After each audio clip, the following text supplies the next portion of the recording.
El mundo cambia, pero el poder siempre se mueve igual. Muy buen día. Muchas gracias por acompañarme en esta nueva oportunidad en la que vamos a seguir hablando sobre geopolítica.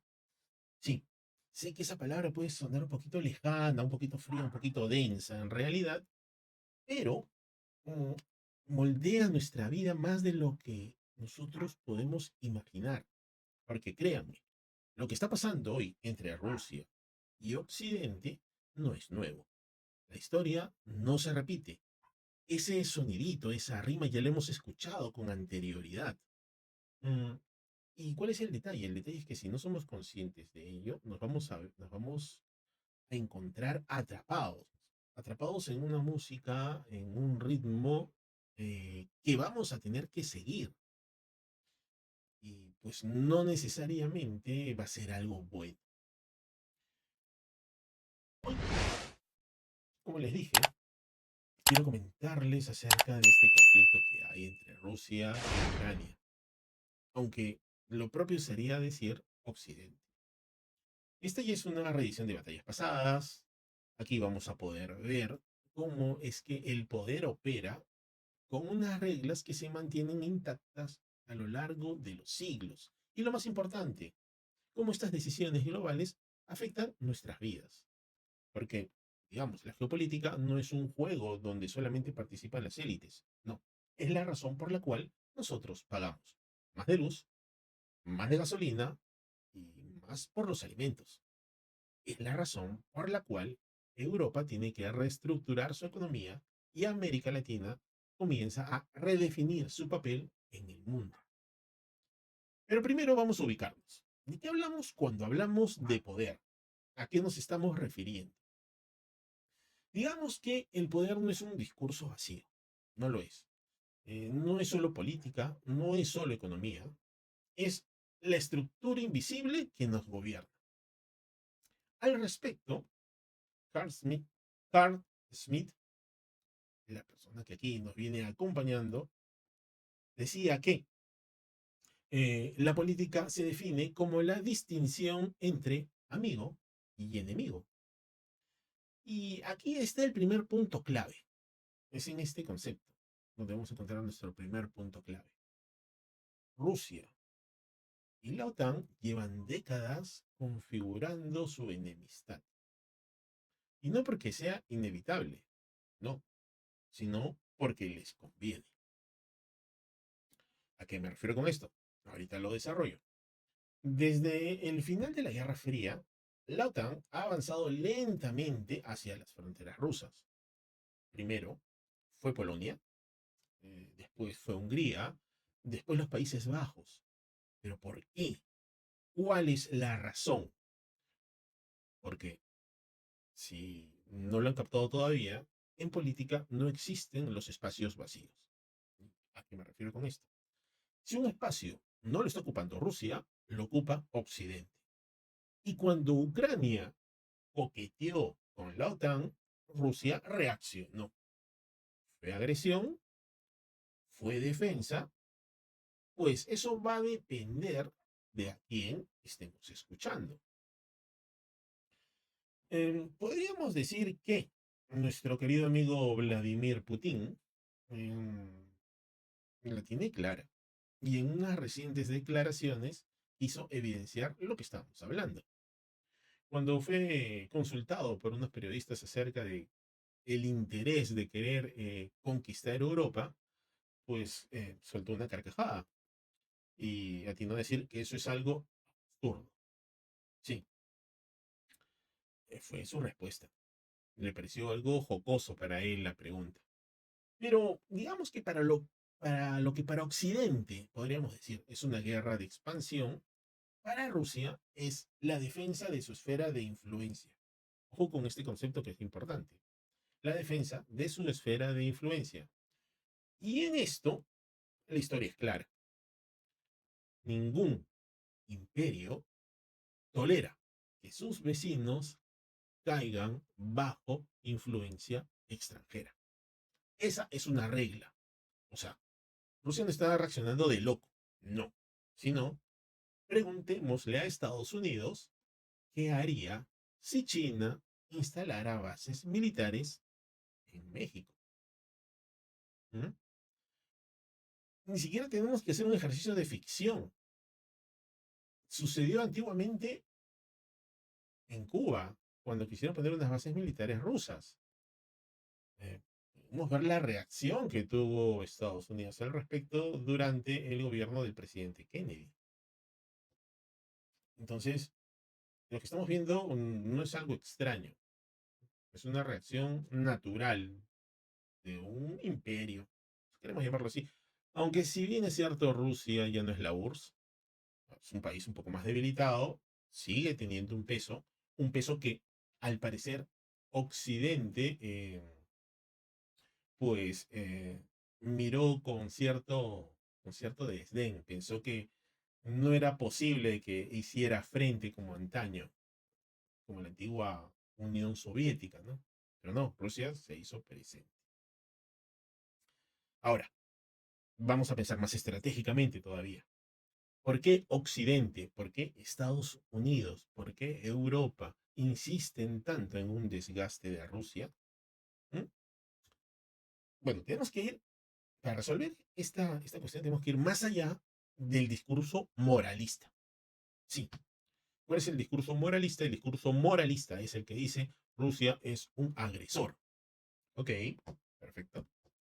Pero aquí hay algo fundamental que nosotros debemos de entender, sin necesidad de negar lo anterior. Pero tiene que quedarnos claro. El poder se mide en base a los recursos. Sí. Y Rusia tiene tres cosas muy importantes que Occidente necesita. ¿Cuáles son estas? Petróleo, gas y minerales estratégicos. Ellos que conocemos nosotros como tierras raras. Ujú. Efectivamente. Y no solamente por eso, sino porque hay un país en el mundo que también tiene esta riqueza y comienza a despuntarse de a pocos. Y estoy hablando de China.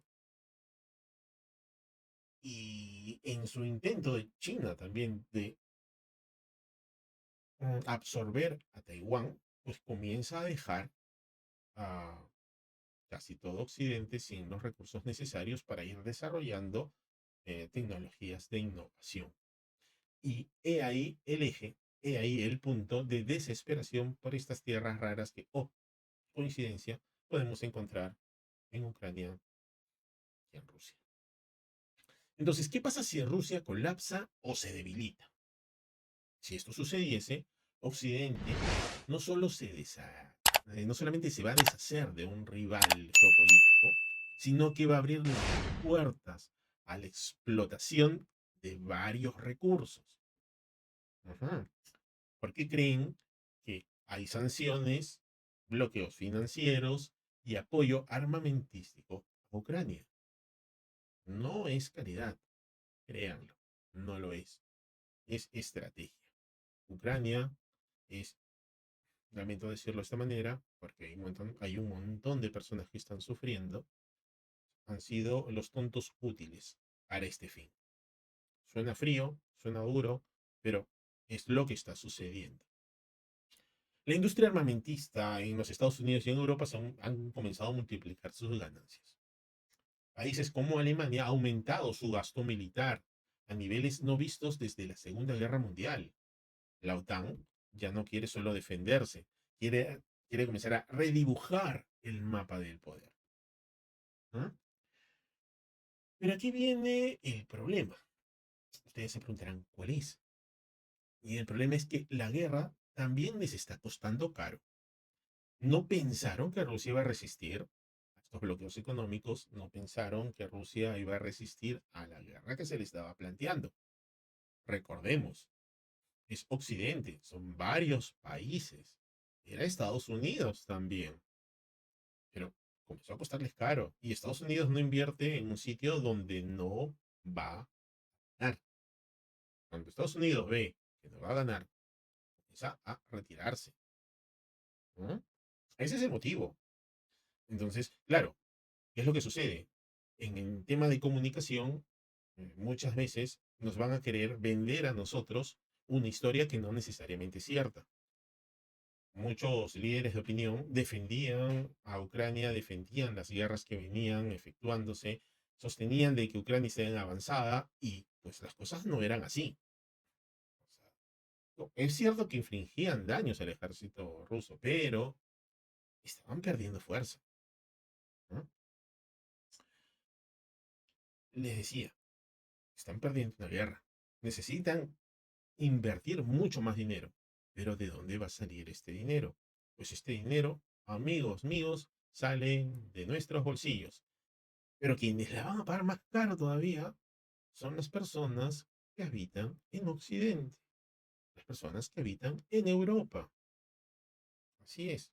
¿Por qué? Porque para desviar estos gastos, pues van a comenzar que van a tener que invertir un poco más en gastos militares. Esa inversión que van a aumentar las van a quitar de otros lados. Quienes se van a ver afectados, como les dije, es el pueblo, pero en concreto los jubilados, en concreto el pueblo con acceder a hacer un sistema de salud mucho más efectivo, comenzar a sacrificar la alimentación porque los productos comienzan a subir, por ejemplo. ¿Y qué cosa está pasando? Se está presentando una inflación en Europa que comienza, como les dije, a golpear a la clase media. Y la clase media es necesaria, ¿para qué? Para que no existan conflictos sociales. La clase media es esta almohadilla que evita la fricción entre los dos extremos económicos, el de la bonanza y el de la escasez, ¿no? Ahora, ¿qué más sucede? Sucede que comienzan a sacrificar a su pueblo para no adquirir un gas mucho más barato, que era el que les ofrecía Rusia, pues comienzan a adquirir el gas que les ofrece ¿quién? Estados Unidos, a un precio mucho más alto. ¿Qué cosa sucede con esto? Sucede que las empresas privadas comienzan a verse afectadas, muchas de ellas comienzan a cerrar sus fábricas, otros comienzan a mudar sus centros de operaciones. ¿A dónde? Oh, a Estados Unidos, donde se les está ofreciendo una serie de espacios económicos beneficiosos para ellos, ¿no? ¿Mm? Ahora, como les dije, los gobiernos en Europa comienzan a buscar fuentes de energía más caras. Y mientras tanto, los ciudadanos continúan pagando esa factura. Y mientras tanto, un grupo de gobierno sigue justificando la escalada de este conflicto. ¿Esto ya pasó antes? Sí, esto ya pasó antes.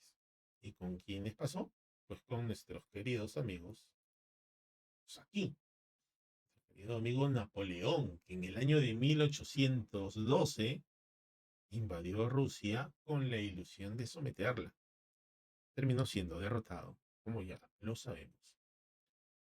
El invierno y la resistencia del pueblo ruso pues, fue algo que no calculó. En 1941 sucedió lo propio con quién, con Hitler. Intentó lo mismo y tuvo los mismos resultados. Podríamos decir que fue la misma historia. Occidente nunca ha entendido que Rusia no se somete tan fácilmente. Podríamos decir inclusive que lo subestimó. Y para eso, pues no hacen más que necesario buscar las últimas entrevistas que estuvieron haciéndole a los altos funcionarios de la Unión Europea hace algunos años atrás, donde sostenían de que Rusia ya no era la amenaza que antes, pues, había hecho sombra a Europa, ¿no? ¿Mm? Y sin embargo, aquí los tienen, buscando mm, en escalada invertir más en una guerra que están perdiendo. Y si bien es cierto, hoy las armas son distintas, la lógica sigue siendo la misma. Un intento de arrinconar a Rusia, de desgastarla, de empujarla a una crisis interna, pero, cuidado, porque en geopolítica los cálculos mal hechos llevan a escenarios totalmente inesperados. Y Rusia, en vez de debilitarse, refuerza sus lazos con China, por ejemplo. ¿Y qué pasaría si el mundo, pues, comenzara a dejar de girar en torno a Occidente y empieza a reconfigurarse un nuevo orden donde Asia y Eurasia sean el centro de gravedad. Ojo, esto no es una hipótesis lejana, entonces es para pensarlo, ¿no? Pero, ¿cómo nos afecta a nosotros todo esto? Bueno, nosotros podemos decir, bueno, vivimos en el otro extremo del mundo, así que, ¿cómo me afectaría? Pues aquí es donde tenemos que aterrizar este tema. ¿Por qué? Porque el conflicto tiene efectos concretos en nuestras vidas. Porque al comenzar a subir los precios en Europa, esta se vuelve susceptible a la inflación. Y esta inflación pues comienza a afectar a los mercados globales. El costo de los alimentos y la energía van a seguir siendo un problema para Europa. Sí, efectivamente. ¿Qué cosa va a suceder también? Va a suceder una suerte de recesión económica. Europa va a estar destinando más dinero a defensa y menos a desarrollo, y menos a salud, y menos a educación. Entonces, la sociedad se va a ver afectada. ¿Esto va a tener un impacto en el comercio internacional? Sí, comienza a tener un impacto en el comercio internacional. ¿Qué más va a suceder? Va a comenzar a suceder, ni siquiera va a comenzar, es lo que estamos viendo, la crisis migratoria. O sea, la guerra comienza a generar desplazamientos masivos de poblaciones que quieren alejarse de esa situación de conflicto o que se han visto afectadas económicamente y buscan nuevas alternativas, lo que está generando, obviamente, tensiones políticas internas en Europa. Y cuando ya no puedan manejarlas, ¿qué es lo que va a suceder? Pues va a comenzar a afectar después a este lado del continente. ¿Qué más podría suceder? Podrían pues presentarse nuevas alianzas globales. China, India y otros países están aprovechando este conflicto para fortalecer su posición económica y política. Eso que no les quepa duda, vayan a ver solamente los reportes económicos y se van a dar cuenta que efectivamente es lo que está sucediendo. América Latina. Digamos que nosotros nos encontramos de una manera u otra en una posición privilegiada. ¿Por qué? Porque estamos en la posición de poder negociar con ambos bloques. Pero obviamente tenemos que hacerlo de manera inteligente. Aquí no se trata de alinearse ciegamente con nadie, sino que debemos de entender que el mundo está cambiando y que esta dependencia de un solo bloque ya no es una opción sostenible. Estados Unidos se ha percatado de ello y ha comenzado pues a tejer una suerte de estrategia con subidas de aranceles, ¿no? Y con una suerte de, entre comillas, proteger a su economía, pero también ejercer una cierta extorsión con quienes no se alineen a su forma de pensar. Al final, ¿qué cosa podemos decir? Podemos decir de que el poder no desaparece, lo único que sucede es que cambia de manos. Si algo nos enseña la historia es que el poder nunca se va a perder, se va a transformar. Y hoy por hoy estamos viendo la reacción, el reacomodo de las fuerzas en el mundo. Estados Unidos y la OTAN intentan mantener su hegemonía, mm, Rusia resiste, busca nuevos aliados, China observa y se fortalece desde las sombras, efectivamente. Y es que el problema es que la mayoría de personas no ven estos movimientos hasta que el impacto les llega al bolsillo. La historia es clara, el mundo cambia, pero los que entienden cómo se mueve el poder, siempre van a estar mejor preparados para adaptarse a estos cambios. Y al final, esa es la pregunta con la que quiero invitarlos a reflexionar. ¿Estamos nosotros entendiendo el cambio o simplemente nos estamos dejando arrastrar? Muchas gracias por haberme acompañado en esta breve reflexión y nada, vamos a seguir atentos a lo que va a venir ocurriendo, a los nuevos cambios que se van a ir presentando. Pueden visitarnos también en nuestros otros canales donde también abordamos los hechos geopolíticos desde otras perspectivas, ¿no? Para ver cómo aprendemos en cuanto a temas de liderazgo, en cuanto a temas de negociación, y no solamente eso, eh, también nos prepara para la vida. Suscríbanse, les invito a suscribirse en este canal, no cuesta nada, es gratis, me ayudan a poder difundir esta información, me ayudan a poder meterle muchísimo más cariño a lo que ya se viene haciendo. Los invito a seguirme por mis otras redes, en TikTok, en Instagram, en Facebook y también en el blog que estamos desarrollando y que también van a poder ver pues, los links en la información de la página. Desde ya, nuevamente, muchas gracias por acompañarme, un fuerte abrazo y que tengan una excelente semana y no se olviden de ser buenos si pueden. Hasta luego.